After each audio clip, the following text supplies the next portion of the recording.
আলহামদুলিল্লাহ। পরিপূর্ণ খাস পর্দা করে এই ফিতনার যুগে স্কুটি চালানো হলে সেটা জায়েজ হবে নাকি পর্দা নষ্ট হবে?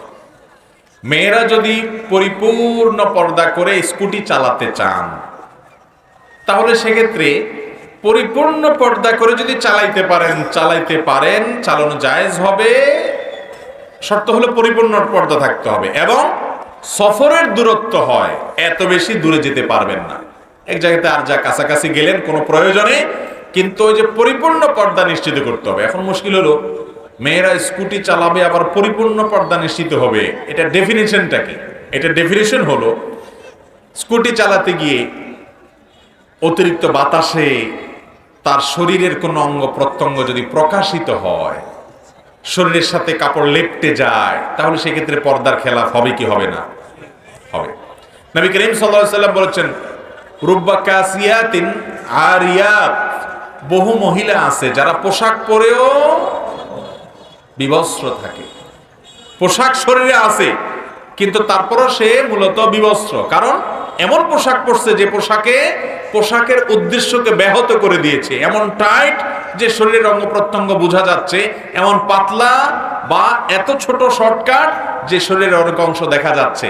তাইলে এই পোশাক পরা আর না পরার ভিতরে বেশ কম।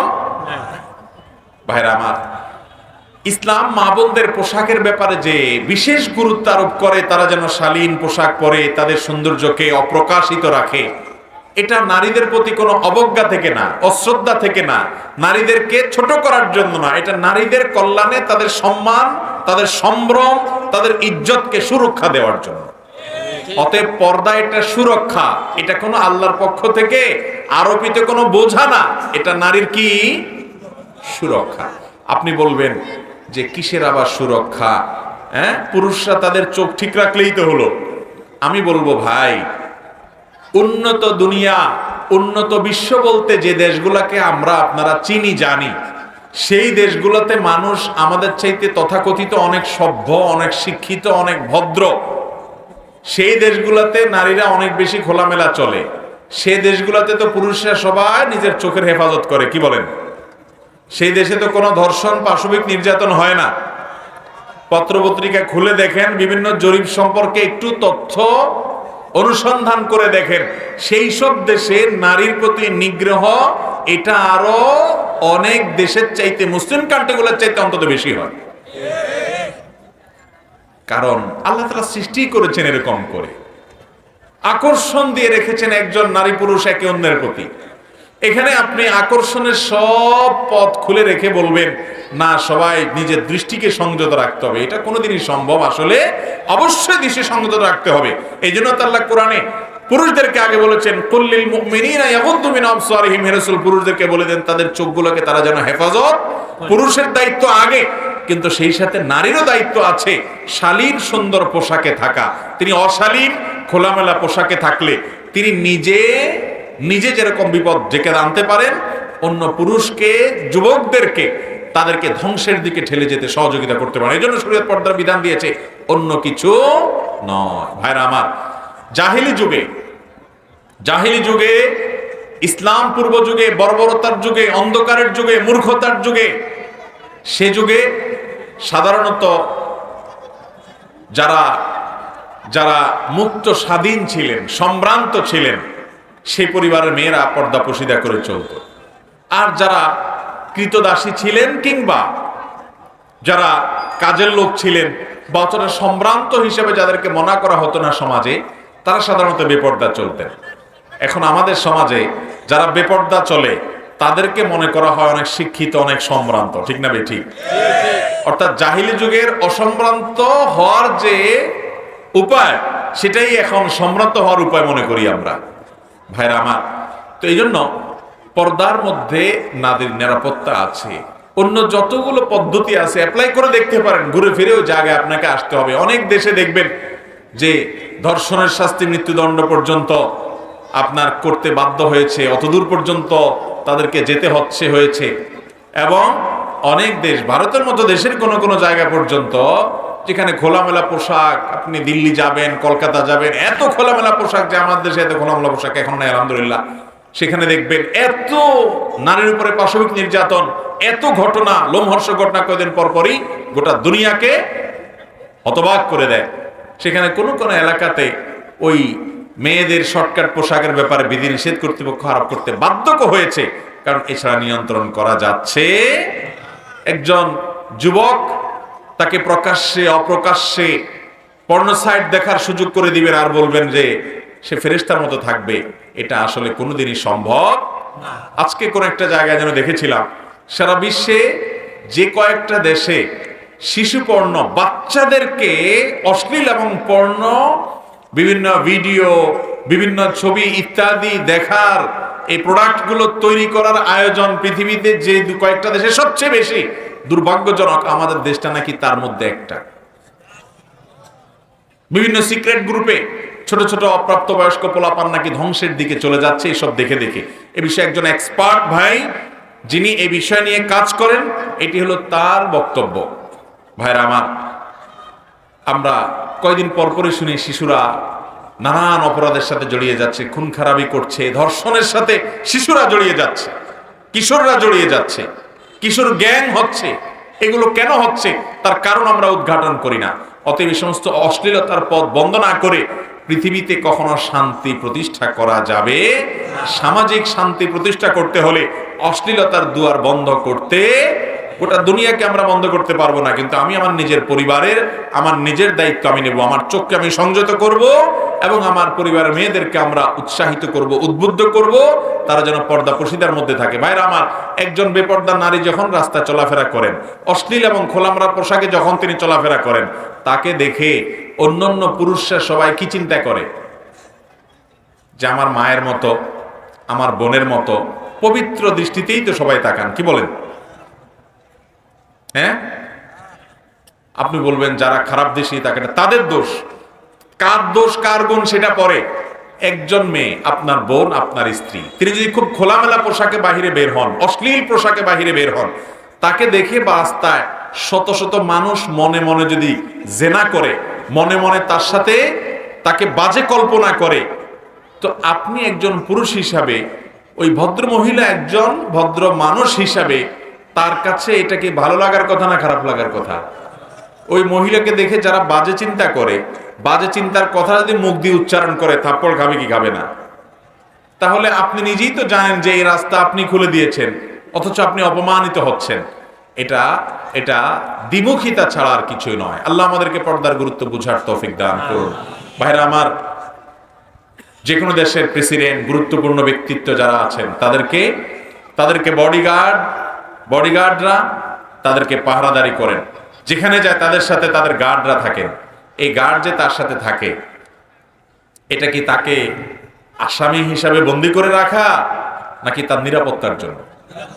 ইসলাম মহিলাদের জন্য পর্দার যত বিধিবিধান দিয়েছেন, এটা নারীকে সেফ করার জন্য, নিরাপদ রাখার জন্য। যত দ্রুত বুঝবে মহিলারা, যত দ্রুত বুঝবো আমরা, তত আমাদের জন্য কল্যাণ ইনশাআল্লাহ। তাহলে মেয়েরা যদি স্কুটি চালাতে চায়, ওই যে শালীনতার মধ্যে থেকে যদি পারেন, এমন কোনো পোশাক যদি থাকে যে তার শরীরের কোনো অঙ্গ প্রত্যঙ্গ প্রকাশিত হবে না, ফুটে উঠবে না, শরীরের সাথে লেগে থাকবে না, হয়তো তিনি ধীরে ধীরে গেলেন, বা এমন কোনো জায়গায় থাকলেন যে তার কোনো এলাকাতে হয়তো কোনো কম্পাউন্ডে কারোর নজর পড়বে না, এক কথা তিনি নিজের পর্দা ঠিক রেখে যদি স্কুটি চালান, এখান থেকে ওখানে ধারে কাছে কোথাও গেলেন, কোনো অসুবিধা নেই ইনশাআল্লাহ। কিন্তু পাবলিক প্লেসে, হাইওয়েতে তিনি এই স্কুটি চালাবেন আর তার পর্দা লঙ্ঘন হবে না, সেটা খুব কঠিন। যদি সেটা পারেন, এমন কোন সিস্টেম যদি বের করা যায়, তো সেটা নাজায়েজ হওয়ার কারণ নাই।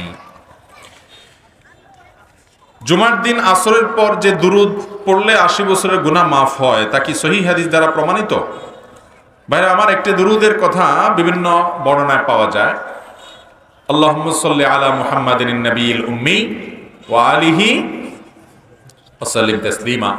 এই দুরুদ পাঠ করলে, জুমার দিনে আসরের পরে পাঠ করলে 80 বার পাঠ করলে 80 বছরের গুনাহ মাফ, 80 বছরের ইবাদত লেখার কথা বিভিন্ন বর্ণনায় পাওয়া যায়। কিন্তু এই বর্ণনাগুলোকে মুহাদ্দিসিন ইকরাম দুর্বল বলেছেন। এগুলা বিশুদ্ধতার মানদণ্ডে উত্তীর্ণ। অনেক মুহাদ্দিসিনকে অনেক দুর্বল বলেছেন, অত্যন্ত দুর্বল বলেছেন। কথা কি বুঝাতে পারছি? বাকি এমনি জুমার দিন দুরূদ শরীফ পাঠ করা, এটা তো বিভিন্ন বিশুদ্ধ হাদিস দ্বারা প্রমাণিত, এবং দুরূদ পাঠের শ্রেষ্ঠ দিনই হলো জুমার দিন। আর জুমার দিন আসর পরের সময়টা দোয়া কবুলের সময়। এই সময়টা কিসের সময়? দোয়া কবুলের সময়।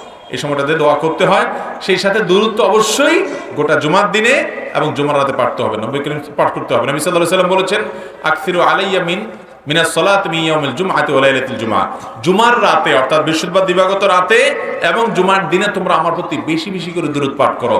ফা ইন্না সালাতাকুম মা'রুদাতুন আলাই, কারণ তোমরা যে দুরূদ পাঠ করো এটা আমার সামনে উপস্থাপন করে ফেরেশতারা, অমুকের ছেলে অমুকে আপনার জন্য দুরূদ পড়েছে। এই জন্য দুরূদ শুক্রবারে বেশি করে পড়তে হবে, এতে কোনো সন্দেহ নাই।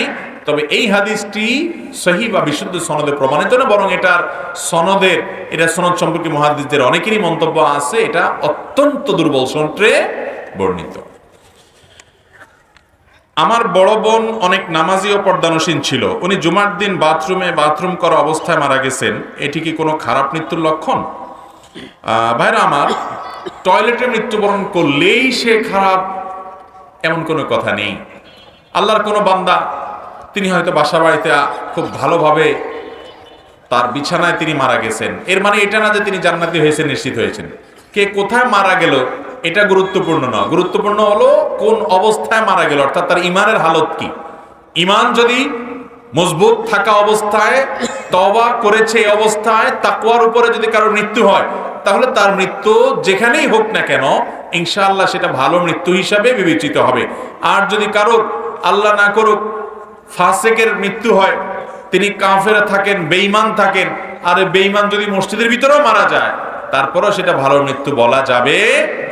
কোথায় মারা গেছে এটা গুরুত্বপূর্ণ না, গুরুত্বপূর্ণ হলো কোন অবস্থায় মারা গেছে, অর্থাৎ তার ঈমান এবং আমলের অবস্থা কি, এটা হলো গুরুত্বপূর্ণ। অতএব কেউ যদি টয়লেটে মারা যায় তাহলে সেক্ষেত্রে লোকটা যদি বেঈমান কাফের হয় আবার টয়লেটে মারা যায়, তাহলে তো তার মৃত্যু যে খারাপ মৃত্যু সেটা তো বলাই বাহুল্য, সেটা টয়লেটে বলে কোনো কথা নয়। গোলাম আহমদ কাদিয়ানের পরে প্রসিদ্ধি আছে যে সে নাকি টয়লেটে মারা গেছে। যদি ঘটনা তাই হয়ে থাকে তাহলে সেক্ষেত্রে একে তো সে নিজেকে বিভিন্নভাবে নবী রাসূল দাবি করে, কোরআনের বিকৃতি করে বিভিন্নভাবে সে এবং তার অনুসারীরা কাফের, এ ব্যাপারে সমস্ত উলামা ইকরাম সারা বিশ্বে প্রায় একমত। এরপর আবার তার মৃত্যু হয়েছে ওখানে, তাহলে তার অবস্থাই তো বেঈমানের অবস্থা, আবার মরছে সেখানে। অতএব তার খারাপ মৃত্যুর ব্যাপারে কোনো সন্দেহ নাই। কিন্তু কোনো ঈমানদার তার মৃত্যু যদি টয়লেটে হয় তাহলে টয়লেটে মৃত্যুর কারণেই তাকে খারাপ বলার সুযোগ। আমাদের সমাজে মানুষ অন্যকে নিয়ে মন্তব্য করতে খুব মজা পায়, নিজের খোঁজ খবর নাই। অমুকের এটা হয়েছে কেন, তাইলে মনে হয় সে খারাপ মানুষ, অমুকের সেটা হয়েছে কেন, তাহলে সে খারাপ মানুষ, অমুক মেয়ে তালাক খেয়ে বাসায় আসছে কেন, তাহলে ও মনে হয় খারাপ মানুষ, ওর স্বামী মারা গেছে কেন, তাহলে মনে হয় মানুষটা ভালো ছিল না, ও আল্লাহ মনে নারাজ হয়ে গেছে ওর উপরে। এরকম নানান জল্পনা কল্পনা আমরা আরেকজনকে নিয়ে করি। আমার নিজের অবস্থা কোথায় আল্লাহর কাছে সেটা নিয়ে খোঁজ খবর, নিজের চরকায় তেল দিন আরেকজনকে নিয়ে ভাবি। আল্লাহ আমাদেরকে নিজেদের সম্পর্কে ভাবার তৌফিক দান করুন। অন্যের সম্পর্কে কুধারণা নয়, সুধারণা করতে হবে। কি ধারণা করতে হবে? অতএব কোন আল্লাহর বান্দা বা বান্দি তিনি নামাজি মানুষ, দিনদার মানুষ, পর্দানসীন ছিলেন, জুমার দিন আবার মারা গেছেন। জুমার দিন মারা যাওয়ার সম্পর্কে একটি হাদিস আছে, সে হাদিসে নবী সাল্লাল্লাহু আলাইহি সাল্লাম বলেছেন, যদি কেউ জুমার দিন মারা যায় আল্লাহ তাআলা তার কবরের আযাব মাফ করে দেন। তাহলে সহজ কথা না। এখন সে কোথায় মারা গেছে এটা মুখ্য নয়, কি অবস্থায় মারা গেছে সেটা হলো মূল বিষয়। আমরা সুধারণা করব, বাকি লা নুযাক্কি আলা আহাদিন আলাল্লাহ, লা নুযাক্কি আলা আহাদিন আলাল্লাহ, আল্লাহর উপরে কাউকে আমরা সার্টিফিকেট দিতে যাব না। কার অবস্থা কি সেটা একমাত্র কে জানেন? আল্লাহ ভালো জানে। আমরা তো বাহ্যিক অবস্থা দেখে কারোর মৃত্যুর পর মনে করি এই লোকটা জান্নাতি, কারোর মৃত্যুর পর মন্তব্য করি আমরা জাহান্নামী। ফেসবুকে বিশেষ করে দেখবেন কোন একটা মানুষ হয়তো সে গুনাহগার ছিল, হয়তো কোনো পাপে লিপ্ত ছিল, কিন্তু দিন শেষে সে মুসলমান, আল্লাহকে বিশ্বাস করে, আখিরাতকে বিশ্বাস করে, হয়তো কোনো গুনাহে লিপ্ত ছিল তার জীবনে বা কখনো খারাপ ছিল, মারা যাওয়ার পর দেখবেন সবাই তারে জাহান্নামে পাঠিয়ে দিয়েছে ফেসবুকে কমেন্টে। ঠিক না বে ঠিক? জাহান্নামের ঠিকাদারি সবার হাতে হাতে। এই জন্য ডক্টর খন্দকার আব্দুল্লাহ জাহাঙ্গীরউল্লাহ বলছেন, বাংলাদেশে একজন মানুষও জান্নাতে যাইতো না যদি আল্লাহ তাআলা জান্নাতের দায়িত্ব আমাদের সবার হাতে দিত। কারণ এক হুজুর অন্য হুজুরের অনুসারীদের সব জান্নাতে পাঠিয়ে দিত, আবার ওই হুজুর আবার এই হুজুরের অনুসারীদেরকে সব জান্নাতে পাঠিয়ে দিত, তাহলে জান্নাত খালি থাকতো। ঠিক না ভাই ঠিক? আমাদের মন মানসিকতাকে আরো বড় করতে হবে, বিশেষ করে ইমানদারদের ব্যাপারে রোহামা বাইনাহুম হতে হবে। আমার মুসলমান ভাই, আহলে কেবলা ভাই, তার ভিতরে কোনো ভুল ত্রুটি আছে, তিনি মারা গেছেন, মারা যাওয়ার পরে তার কোনো সমালোচনা না, এখন তার ফয়সালা আল্লাহ তাআলা করবেন। এখন তার ভালো গুণ থাকলে বললাম, না হলে চুপ থাকবো, আল্লাহর কাছে মাফ চাইবো, আল্লাহ তাকে মাফ করুক। শিক্ষা অর্জন করার থাকলে সেই শিক্ষার কথা বলবো। তাই বলে ওই ব্যক্তিকে জাহান্নামে নিশ্চিতভাবে পাঠায় দেওয়ার ঠিকাদারি, কন্ট্রাক্টরই আল্লাহ আমাদেরকে দেয় না। আল্লাহ আমাদেরকে বুঝার তৌফিক দান। মানুষ মারা যাওয়ার পর পুরুষ মহিলা মৃত ব্যক্তির পাশে বসে কোরআন তেলাওয়াত করিলে কি মৃত ব্যক্তির কোনো উপকার হয়? ভাইরা আমার, মৃত ব্যক্তি লাশের পাশে চারপাশে গোল হয়ে কোরআন তেলাওয়াত করার একটা রেওয়াজ আমাদের সমাজে আছে, ঠিক না? কোরআন এবং হাদিস দ্বারা এরকম কোনো আমলের কোনো প্রমাণ নাই ভাই। কোনো আমলের প্রমাণ এরকম পাওয়া যায় না যে মানুষ মারা যাওয়ার পর তার পাশে বসে কোরআন তেলাওয়াত করতে হবে। কারণ কোরআন এটা জীবিত মানুষের জন্য। কোরআন তেলাওয়াত কার জন্য? জীবিত মানুষ। আপনি কোরআন জীবিত মানুষকে শুনাইতে পারবেন, মরা মানুষকে শুনাইতে পারবেন? জীবিত মানুষকে যদি শুনান, সে শুনলে সওয়াব পাবে, আর আমল করলে তো সওয়াব আছেই, ঠিক না ভাই? ঠিক।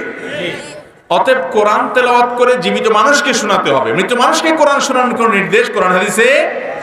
এই লোকটা মারা যাওয়ার পরে এখন তার পাশে কোরআন তেলাওয়াত করতেছেন, জীবদ্দশায় তারা যদি কোরআন শুনাইতে পারতেন, কোরআনের উপর আমল করাতে পারতেন, তাহলে তারও লাভ হইতো, আপনারও লাভ হইতো।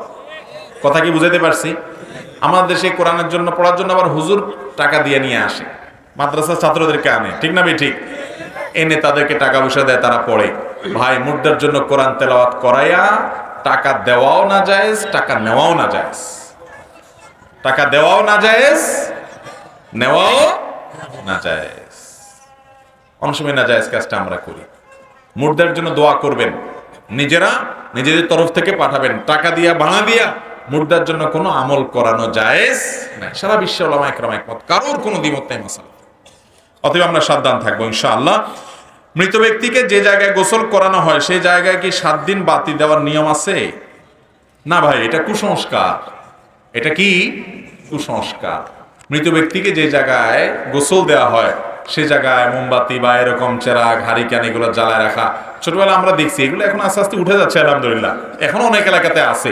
মানুষ মারা গেলে তার গোসল দেওয়ার জায়গায় কোনো বাতি টাতি দেওয়ার দরকার নাই। ওখানে বাতি দিলে কার লাভ হবে? কোনো মানুষের লাভ হবে? ওই টাকা দিয়া যেই মোম ওখানে জ্বালাইতেছেন 7 দিন ধরে, 7 দিনে দিন রাত 24 ঘন্টা যদি মোম জ্বালায় রাখতে হয়, তাহলে কতগুলো মোম লাগবে হিসাব করছে? যদি আপনার গড়ে ডেইলি কত 3-4টা বড় মোমও লাগে, তাহলে তো আপনার 30-40টা মোম দরকার হয় 7 দিনে।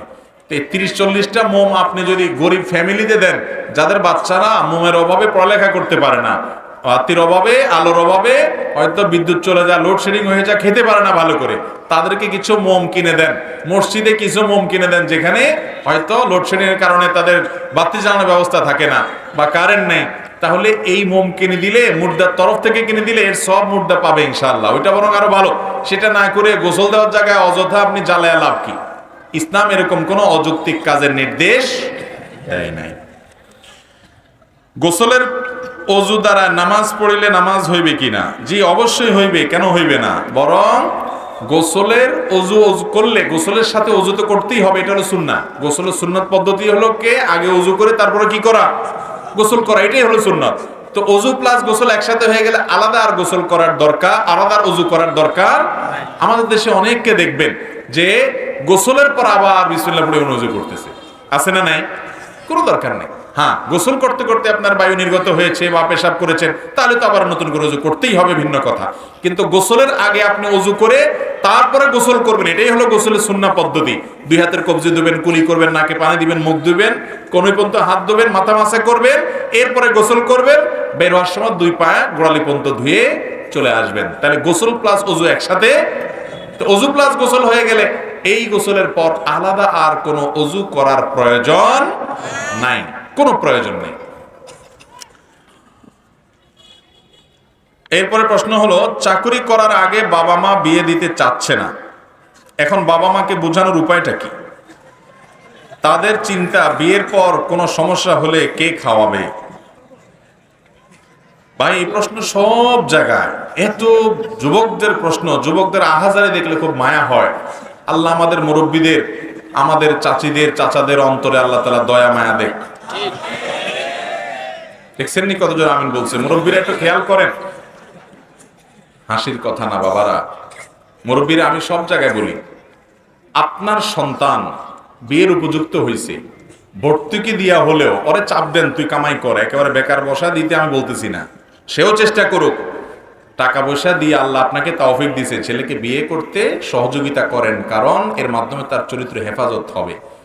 তার চরিত্র যদি নষ্ট হয়ে যায় আর আপনার যদি অবহেলা থাকে, আল্লাহর কাছে আপনিও দায়ী থাকবেন। মুরব্বীরা অনেকে জানেন না পোলাপান কোন কোন গলিতে ঘুরে বেড়ায় আজকাল, ফেসবুকে, ইউটিউবে, টিকটকে কত আকাম কুকামের রাস্তা বাইর হয়েছে, আপনারা জানেন না মুরব্বীরা বাবারা। আপনারা আপনাদের আমলের মতো মনে করেন সব বোধহয় ফেরেশতা। এগুলো কোথায় কোথায় ঘুরে, এগুলাকে রক্ষা করার জন্য বিয়ের কোনো বিকল্প হতে পারে না।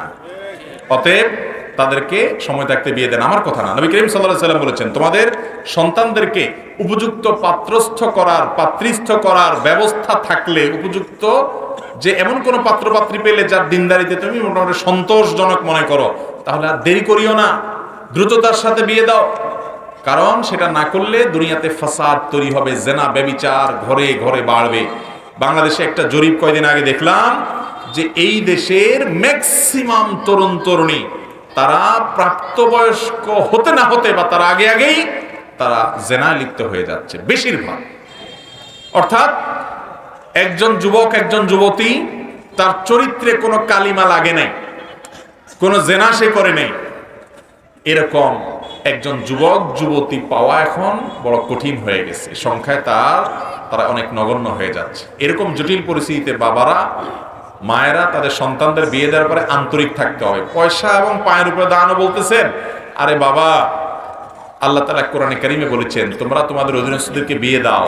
কেন বিয়ে দিলে তারা খাবি কে, যে চিন্তা করতেছেন না? আল্লাহ এই আয়াতের পরের অংশে বলছেন ইউনিহিমুল্লাহু মিন ফাদলি, আল্লাহ তাআলা আপন অনুগ্রহে তাদেরকে সচ্ছল বানায় দিবেন, তোমরা বিয়ে দাও।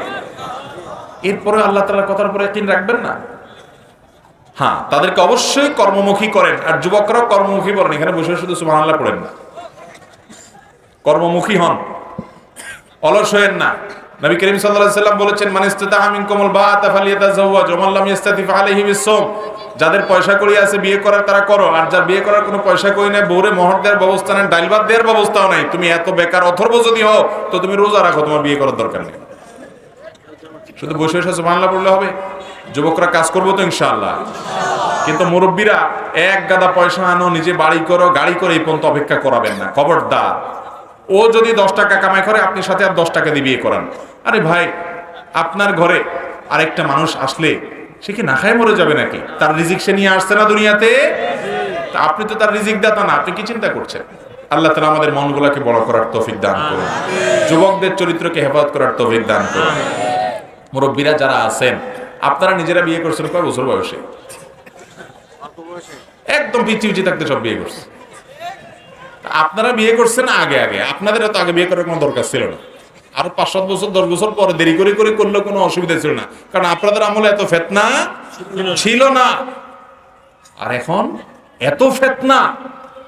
আপনি যদি 20 বছর বয়সে বিয়ে করে থাকেন, তো আপনার ছেলের অন্তত 2 বছর হলেও আগে বিয়ে দেওয়া উচিত আপনার, কারণ আপনার আমলে এত ফিতনা ছিল না। এখন যত ফিতনার মুখে, ওর চরিত্রকে নষ্ট করার জন্য বিজ্ঞাপনের নামে, নাটকের নামে, সিনেমার নামে, পত্রিকার নামে, ম্যাগাজিনের নামে, ফেসবুকের নামে, ইউটিউবের নামে, সব জায়গায় শুধুমাত্র কিভাবে নারীকে উন্মুক্তভাবে উপস্থাপন করা হবে যুবকের চরিত্র ধ্বংস করার জন্য তার হাজারটা আয়োজন পড়ে আছে, ও নিজেকে রক্ষা করতে পারছে না চেষ্টা করে।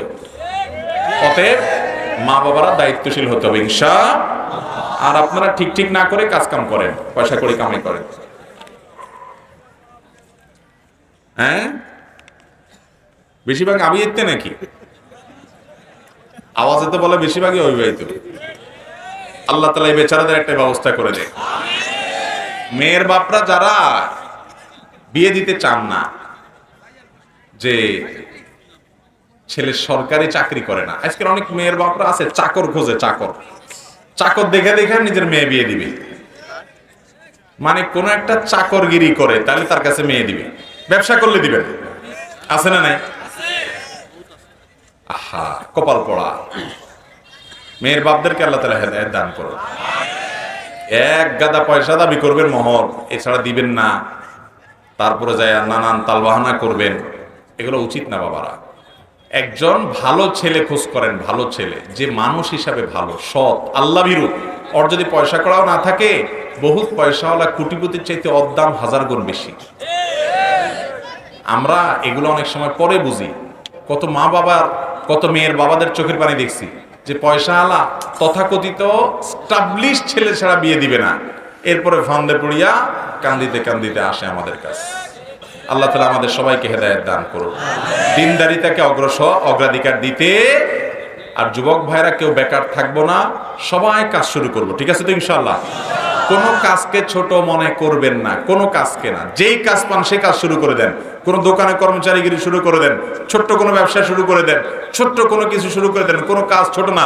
নবী রাসূলরা যেই কোনো হালাল উপার্জনের পন্থা গ্রহণ করতে তারা ইতস্তত করতেন না। আজকাল আমাদের সমাজে আমরা অনেক কাজে ছোট মনে করি, এগুলো হলো আমাদের ছোট মন মানসিকতার কারণে। অতএব যুবকরা এই ভয়কে জয় করতে হবে ইনশাআল্লাহ।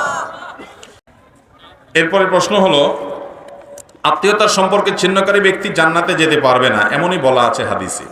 প্রশ্ন হলো, যদি কোনো আত্মীয় ঝগড়া বা কোনো ঝামেলা বা সম্পর্ক বজায় রাখতে গিয়ে অরাজকতা সৃষ্টি করে, সেক্ষেত্রে আত্মীয়ের সাথে সম্পর্ক বজায় কিভাবে রাখবে?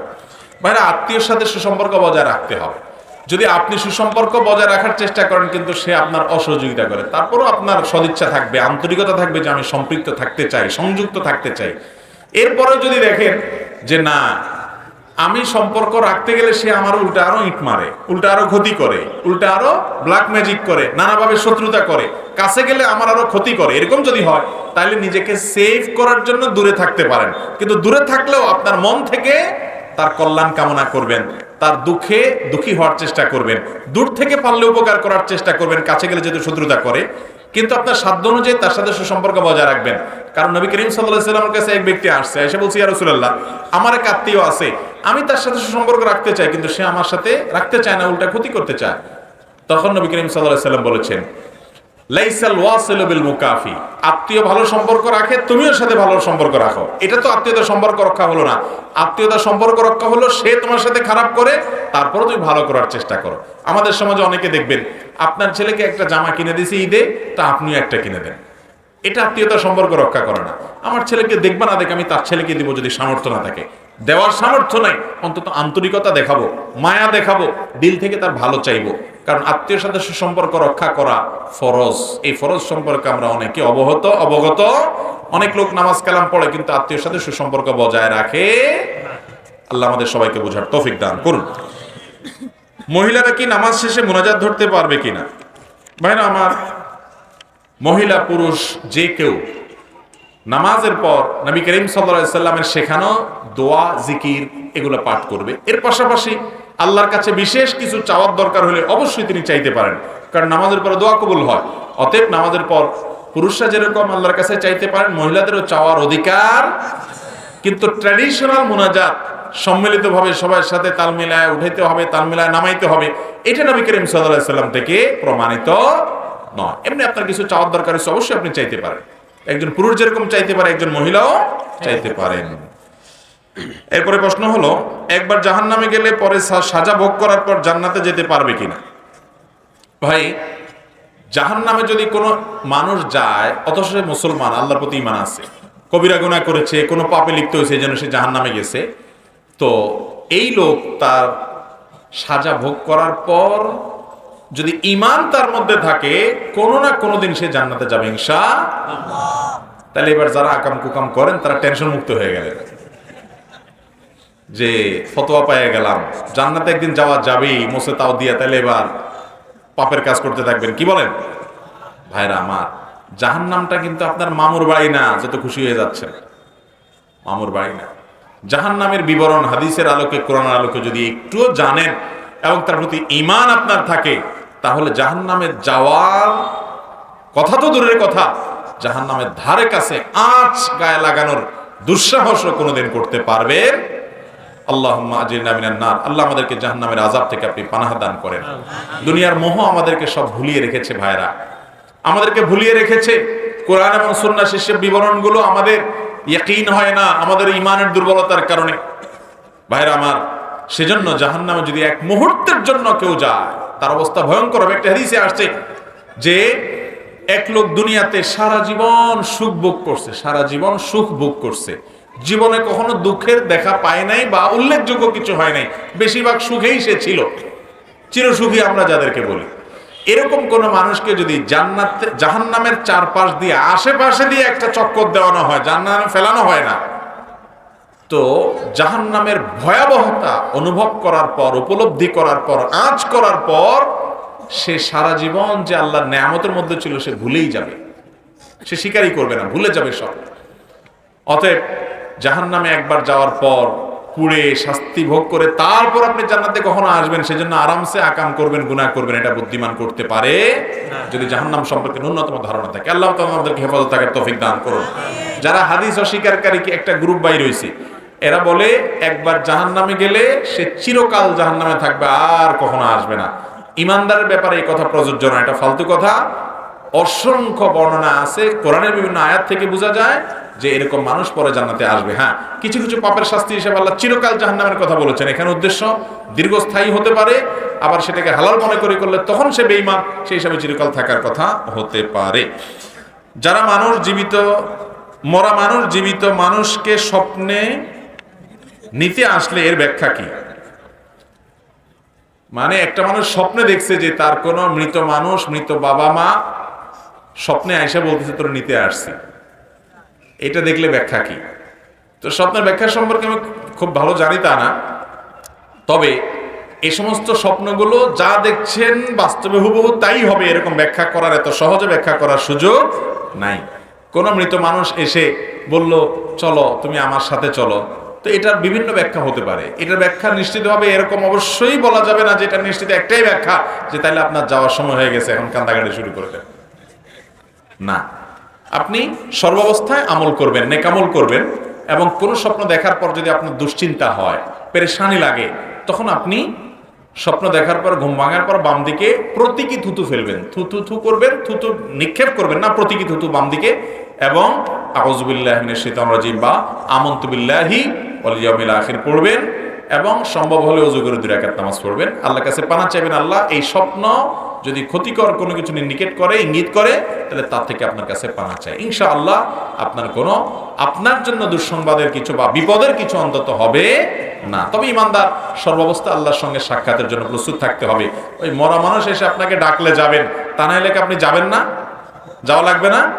তাহলে আপনি প্রস্তুত হন, কি নিয়ে যাচ্ছেন সেটার জন্য, অস্থিরতার কিছু নেই। এবং এটা দেখলে নিশ্চিতভাবে এর ব্যাখ্যা এটাই যে আপনার টাইম হয়ে গেছে, এত সহজে ব্যাখ্যা করার সুযোগ নেই, ভিন্ন ব্যাখ্যাও হতে পারে। শিরকে আকবর ও আসগর সম্পর্কে কিছু বলুন। শিরক 2 প্রকার। আল্লাহর জমিনের সবচেয়ে বড় অপরাধের নাম কি? শিরিক, আল্লাহর সঙ্গে শরীক সাব্যস্ত করা কাউকে। এটা আল্লাহ তাআলার কাছে সবচেয়ে ডেঞ্জারাস অপরাধ। আল্লাহ কোরআনে বলেছেন ইন্নাল্লাহা লা ইয়াগফিরু আন ইউশরাকা বিহি ওয়া ইয়াগফিরু মা দুনা যালিকা লিমান ইয়াশা। আল্লাহর সঙ্গে শিরক করা হলে সেটা আল্লাহ মাফ করবেন না, আর শিরকের চাইতে অন্য যেগুলো আছে সাধারণ পরবর্তী ধাপের, সেগুলো আল্লাহ যাকে ইচ্ছা তাকে মাফ করতে পারেন, কিন্তু শিরক আল্লাহ কাউকে মাফ করবে। কিন্তু শিরক করার পরে যদি কেউ ভুল বুঝতে পারে, জীবদ্দশায় আর মাফ চায়, সেটা মাফ হবে। এর অর্থ হলো শিরক করে যদি মারা যায় তাহলে মাফ হবে না। আর এই শিরক, এটাকে আল্লাহ তাআলা বলেছেন ইন্না শিরকা লাযুলমুন আযীম। শিরক এটা মহা অপরাধ, বড় অপরাধ। কোরআনে আল্লাহ তাআলা বলেছেন, হে রাসূল লাকাদ উহিয়া ইলাইকা ওয়া ইলাল লাযিনা মিন ক্বাবলিক, আপনার এবং আপনার পূর্বের সকল নবী রাসূলদের প্রতি ওহী প্রেরণ করা হয়েছে, লাইন আশরাকতা লা ইয়াহবাতান্না আমালুক, যদি আপনারা শিরকে লিপ্ত হন নবী হওয়ার পরেও আপনার সকল আমল বরবাদ হয়ে যাবে। শিরক এত ভয়াবহ অপরাধ। এজন্য ভাইরা আমার, আমরা দোয়া আল্লাহর কাছে চাইবো, কোনো মাজারে কোনো কবরে যেয়া দোয়া করব, কারণ আল্লাহর কাছে যেটা নিবেদন করার, একমাত্র আল্লাহর কাছে যেটা নিবেদন করতে হয়, কোনো মাখলুকের কাছে নিবেদন করলে সেটা কি হয়? দোয়া, ইবাদত, এগুলো আল্লাহর জন্য খাস। এটা কোনো মানুষের কাছে করলে সেটা কি হবে? শিরক হবে। আমাদের দেশে অনেক মানুষ আছে মাজারে যায়, সন্তান চায়, ব্যবসার উন্নতি চায়, রাজনীতির উন্নতি চায়, দুনিয়ার বিভিন্ন জিনিস চায়, আছে না নাই? এগুলো শিরকি কর্মকাণ্ড, ভয়ঙ্কর অপরাধ। এটা আল্লাহ তাআলা মাফ করবেন না, ডেঞ্জারাস। তাওহীদ ঠিক রাখতে হবে। আপনার অন্য গুনাহ হলে আল্লাহর কাছে মাফ চাইবেন। এই শিরক 2 প্রকার। একটা বড় শিরক, যেটা কারণে মানুষ ইসলাম থেকে খারিজ হয়ে যায়, শিরকে আকবর।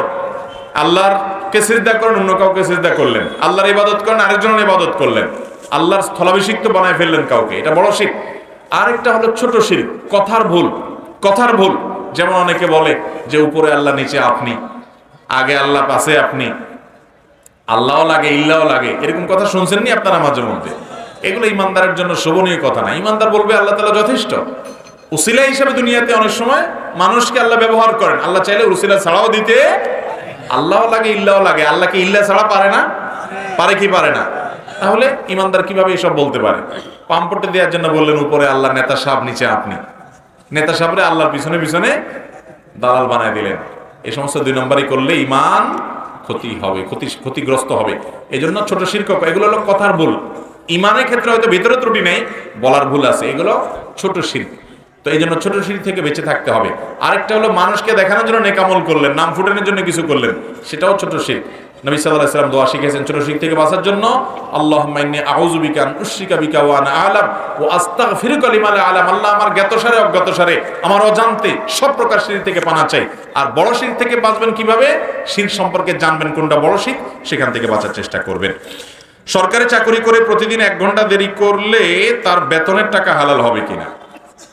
ভাইরা আমার, সরকারি চাকরি করেন আর বেসরকারি চাকরি করেন, সরকারি চাকরিতে বেশি হয় আকাম, বাকি বেসরকারি চাকরিও যদি করেন, আপনার ডিউটির টাইম 8 ঘন্টা, আপনি গেছেন 1 ঘন্টা পরে, সই আগের টাইমে দিয়ে দিচ্ছেন, অথবা 2 নম্বরই করে অনেক দিনের সই একসাথে মেরে দিচ্ছেন। আজকাল তো আবার ফিঙ্গারপ্রিন্ট বাইরে হয়েছে, তো ফিঙ্গারপ্রিন্ট বাইরে হলো কোনো একটা 2 নম্বরই করে ওইটা লাইন গার্ড করছেন অ্যাকাউন্ট অফিসারের সাথে যোগাযোগ করে। এরকম যদি আপনি ডিউটি ফাঁকি দেন, তো যেই কতক্ষণ সময় ফাঁকি দিলেন ওই কতক্ষণ সময়ের বেতন আপনার জন্য হালাল হবে না। আমরা অনেকেই আছি হালাল উপার্জন করি, উপার্জনটা হারাম না, কিন্তু এই দেরিতে হাজির হচ্ছেন, আগে আগে চলে আসতেছেন, 2 দিন ফাঁকি ঝুঁকি দিছেন, আবার ওই সংশ্লিষ্ট অফিসারের সাথে হাত আছে, এই জন্য 2 নম্বরই করে এটাকে হাজিরা উল্লেখ করে দিছেন। আবার অনেকে আছে এগুলো কিচ্ছু করে না, টাইম মতো যায়, টাইম মতো আসে, কারণ তার অফিসে ফিঙ্গারপ্রিন্ট আছে, কার্ড মারা লাগে, এই জন্য বেচারার উপায় নেই, টাইম মতো যায়, টাইম মতো আসে। উনি সুযোগের অভাবে সৎ, এরকম আছে না নাই কিছু? কিন্তু এই লোকগুলো অনেক সময় দেখা যায় আমরা এমন কিছু কাজ করি যে আমাদের উপার্জন হারাম হয়ে যায়। সেটা কি? ধরুন মোবাইলে বসে বসে 1 ঘন্টা টিপলেন, বস নাই, সরে গেছে, কোনো দিক চলে গেছে, আস্তে করে টিপলেন, ক্যামেরা যেখানে না এখানে যায় বসে বসে ফেসবুক টিপলেন। যতক্ষণ আপনি টিপবেন ততক্ষণ মধ্যে ফাঁকি দেওয়া হলো কি হলো না? ওই সময়ের উপার্জন আপনার হালাল হবে। বান্দার হক বড় ডেঞ্জারাস জিনিস। যারা সরকারি চাকরি করেন তাদের তো অবস্থা খারাপ হয়ে যাবে ভাই, কারণ এটা জনগণের টাকা, লক্ষ লক্ষ কোটি কোটি মানুষের টাকা, কতজনের টাকার হক আপনার প্রতি ঘন্টার ডিউটির মধ্যে আছে। এই প্রত্যেকটা দুনিয়াতে তো জনগণ এসে ধরবে না, আপনি মোছে তেল দিয়ে ঘুরবেন, কিয়ামতের ময়দানে পাই পাই করে বুঝাই দিতে হবে। আল্লাহ আমাদেরকে বুঝার তৌফিক দান। তবে হ্যাঁ, এমন কোন ডিউটি আছে, কথার কথা আপনি একটা দোকানে চাকরি করেন, দোকানের মালিক নিজেও জানে যে কাস্টমার না থাকলে ওইটা মোবাইল টিপে, আপনাকে দেখেও সে অনুমোদন করে, মৌন সম্মতি দেয়, ঠিক আছে ওকে, সেটা আপনি করতে পারেন। কিন্তু যদি এমন হয় যে আপনি দোকান টিপতেছেন, বস এসে গেছে, মালিক এসে গেছে, আস্তে করে খপ করে ধুয়ে গেছেন, তাহলে বোঝা গেছে এটা 2 নম্বরই, তাহলে বোঝা গেছে এটা তার পক্ষ থেকে পারমিশন নাই। সে আপনাকে ওই টাইমটা নিয়ে নিচ্ছে টাকার বিনিময়ে, আপনি টাকা নিতে পারবেন ওই টাইম, টাকাটা পুরো দিলে। ভাইরা আমার, এই মোবাইলের কারণে আজকাল কত বিপদ যে আমাদের আসে, আখিরাত ধ্বংস হয় সেটা বলার মতো না। আল্লাহ তাআলা আমাদেরকে এটাকে নিয়ন্ত্রিত করে এটা যথাযথ ব্যবহার করার তৌফিক দান করুন। আমি অনেক সরকারি অফিসারকে চিনি, ব্যক্তিগতভাবে আমার পরিচয় আছে, যাদেরকে অফিস টাইমে জীবনে কখনো ফোন দিয়ে পাওয়া যায় না। আমি নিজে দেখেছি, চেক করে, অফিস টাইমে তারা কখনো ফোন ধরেন না, কারণ তারা জানেন যে এই ফোনগুলো সব ব্যক্তিগত ইস্যু। অফিস টাইমে অফিসের ফোন ছাড়া নিজের ফোন তাদের বন্ধ থাকে। আমি নিজে চিনি ব্যক্তিগতভাবে, কোনো দিন তাদেরকে পাওয়া যায় না। এরকম নেককার মানুষও আছে আল্লাহর বান্দারা। আল্লাহ তাআলা আমাদেরকে সেরকম নেককার হওয়ার তৌফিক দান করুন।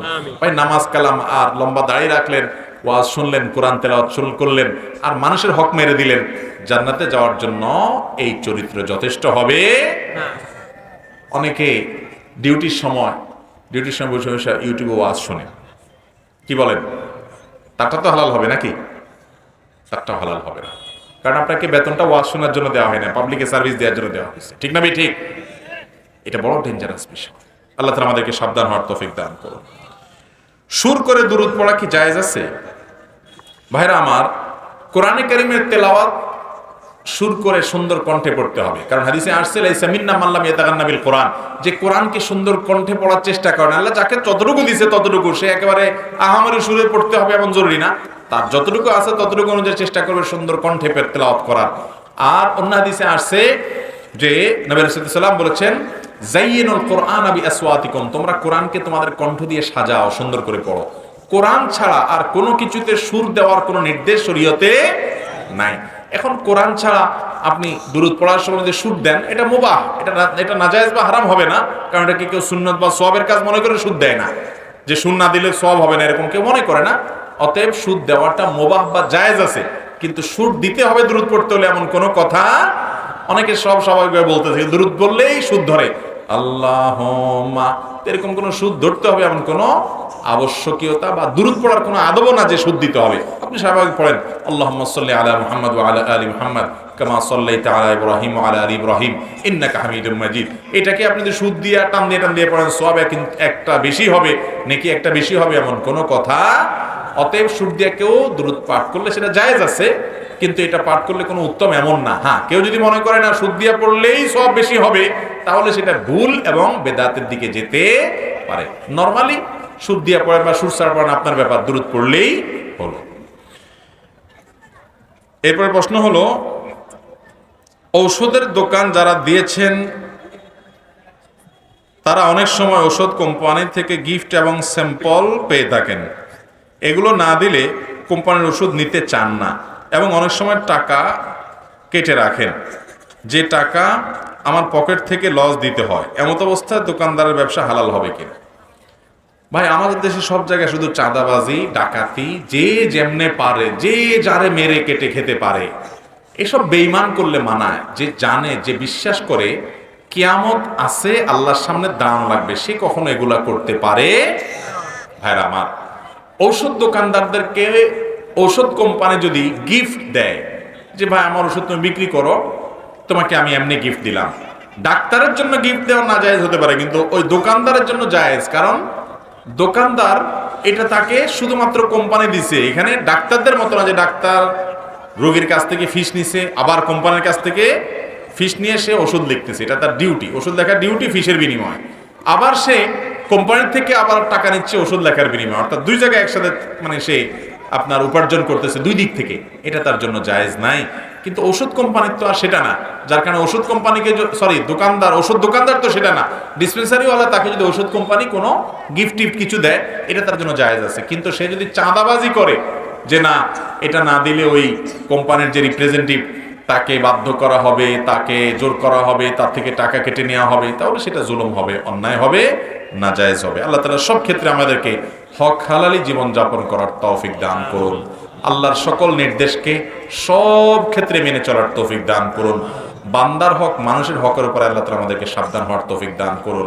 অনেক মুসলমান আজকাল আছে ভাই, অন্যের হকের ব্যাপারে খেয়াল করে না। রাস্তায় চলতে গেলে, রাস্তাঘাটে, প্রতিবেশীর বিভিন্ন জায়গায় মানুষকে কিভাবে মেরে কেটে সামনে যাবে, মানুষ অধিকার নষ্ট করে, সে কখনো ভালো মুসলমান হতে পারে?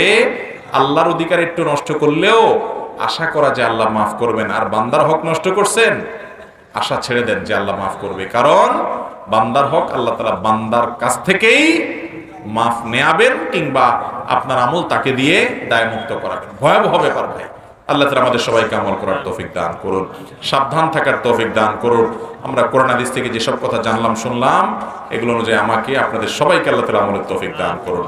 হাদা ওয়া সাল্লি ওয়া সাল্লাম আলা নবিয়িনা মুহাম্মদ ওয়া জাযাকুমুল্লাহু খাইরান ওয়া আসসালামু আলাইকুম ওয়া রাহমাতুল্লাহি ওয়া বারাকাতুহু।